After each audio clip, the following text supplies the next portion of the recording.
Shalom Bacha, que le bon Dieu vous protège, vous donne la santé et la joie. Aujourd'hui, je voudrais vous raconter, c'est quoi l'aïmouna en Akadosh Baruch Hu, l'Ashgaha Pratit.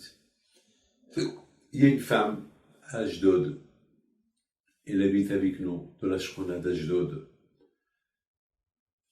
En face, le cimetière, il y a là-bas, il y a 500, 600 familles juives, très religieux qui habitent par là-bas. La plupart, ils sont nécessiteux. Bon, Hachem, j'ai construit là-bas la plus belle synagogue, l'une des plus belles du monde même. Il y a beaucoup de gens qui m'ont dit, mais pourquoi tu as construit cette synagogue qui a coûté des millions de dollars dans un endroit où il n'y a que des pauvres, il n'y a rien du tout. Faites-la voir aux riches. J'ai dit non.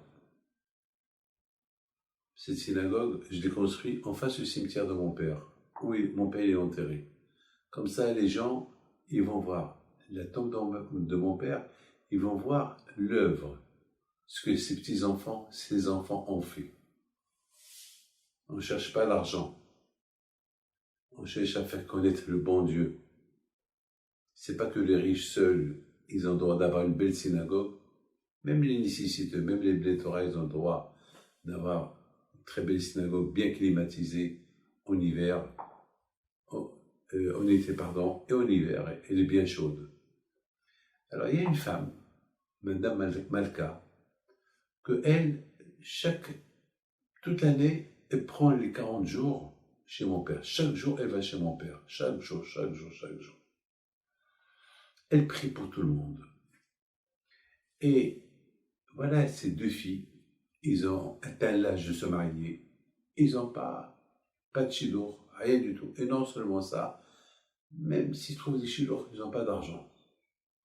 Alors là, elle a commencé à prendre les 40 jours pour ses filles. Elle a commencé à aller toujours prier pour ses filles. Et il y avait une femme, une voisine qui lui a dit, oh, je voudrais bien voir, est-ce que tes filles vont se marier? Ça fait maintenant des années que tu vas chez Rabbi Moshe Aaron Pinto. Tu prends la veille 40 jours pour les autres, mais on n'a rien vu pour toi. Et pourtant tes filles sont vieilles, et on n'a rien vu.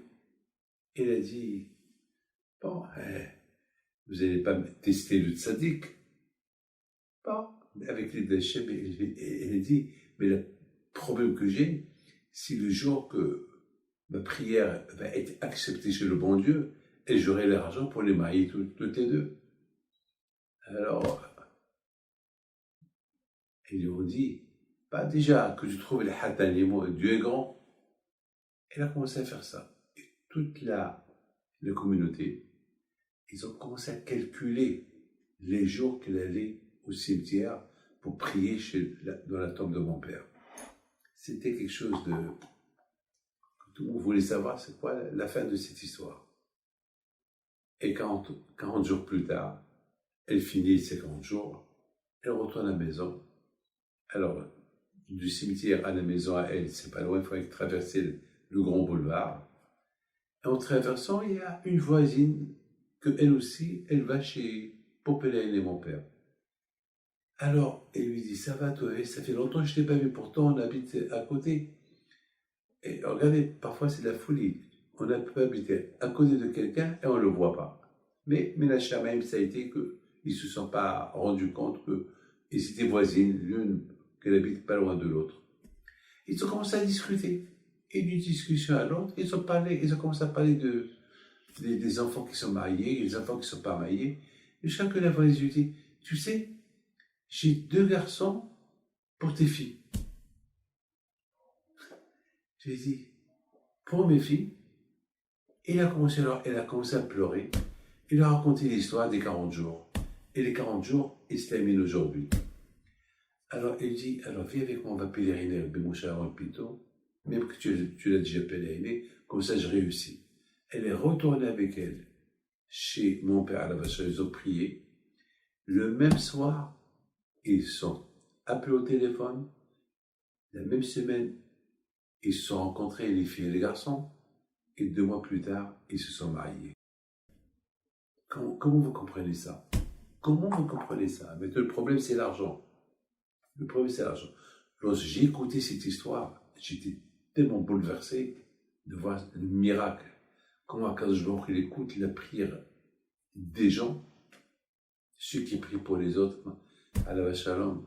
Il faut savoir une chose, ceux qui prient pour les autres, Akadosh Baruch Hu, il accepte, non seulement qu'il accepte sa prière, mais avant que l'autre, il demande à Akadosh Baruch Hu, il demande déjà à Akadosh Baruch Hu, il lui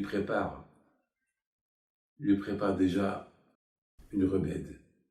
À la Shalom Mardoché, qu'il faut tout le temps, il priait pour les autres. Tout le temps.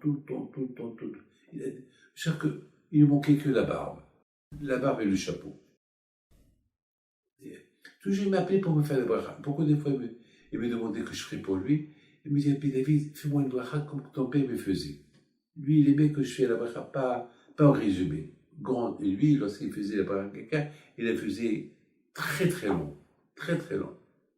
Il y a deux personnes que je connais dans le monde. Une, chez les femmes, c'est Maggie Mouyal, la façon comme elle prie. Et chez les hommes, c'est Mardoché Klein.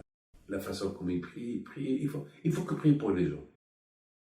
Et Hachem, il adore ceux qui prient pour les gens. Voilà, cette femme-là, elle a prié pour les gens, et Akadosh Baruch Hu, il a accepté sa prière pour ses deux filles. Alors, comment les deux filles sont mariées? Ben, c'est miraculeusement. C'est quelqu'un qui est venu chez moi pour me dire, j'ai une somme d'argent à donner à quelqu'un qui veut se marier. Exactement, c'était la somme que eux, ils avaient besoin. Voilà, que le bon Dieu vous protège. Bonne fête de Pessah.